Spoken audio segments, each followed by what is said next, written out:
બોડેલી તાલુકાના પાણેજ ગામની સીમમાં બનેલ ચોરીનો અનડિટેક્ટ ગુનાનો ભેદ ગણતરીના કલાકોમાં ઉકેલી આરોપીઓને મુદ્દામાલ સાથે પકડી પાડતી બોડેલી પોલીસ। વિગતે વાત કરીએ તો મકાઈના વાવેતરવાળા ખેતરમાં લગાવેલ ઝાટકા મશીન તથા તેની બેટરી નંગ 2 મળી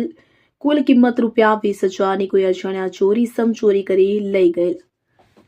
આ બાબતની ફરિયાદ બોડેલી પોલીસ સ્ટેશનમાં આપતા જે ગુનો ઉપરોક્ત નંબરથી દાખલ થયેલ છે કે જે ગુનાની તપાસ આરોપીને ઝડપી પાડતી બોડેલી પોલીસ કે જેમાં પકડાયેલ આરોપી ગણેશભાઈ જેકનભાઈ જાતે કોળી રહેવાસી ચુંધેલી મોટું નિશાળ ફળિયા તાલુકો બોડેલી જિલ્લો છોટાઉદેપુર, સંજયભાઈ ગોપાલભાઈ જાતે તડવી રહેવાસી જૂના સિમલગોડા તાલુકો બોડેલી જિલ્લો છોટાઉદેપુર, હિતેશભાઈ રાયસિંગભાઈ ઉર્ફે ચિમનભાઈ જાતે તડવી રહેવાસી જૂના સિમલગોડા તાલુકો બોડેલી જિલ્લો છોટાઉદેપુરનો સમાવેશ થાય છે અને જેમાં સારી કામગીરી કરનારમાં DS Vadher police inspector, ASI Ranjitsinh Balvantsinh, Kuldeepbhai, Narottambhai, Vijaybhai Maganbhai નાઓએ ટીમ વર્કથી સારી કામગીરી કરેલ છે। ઇમરાન મિર્ઝા, છોટાઉદેપુર।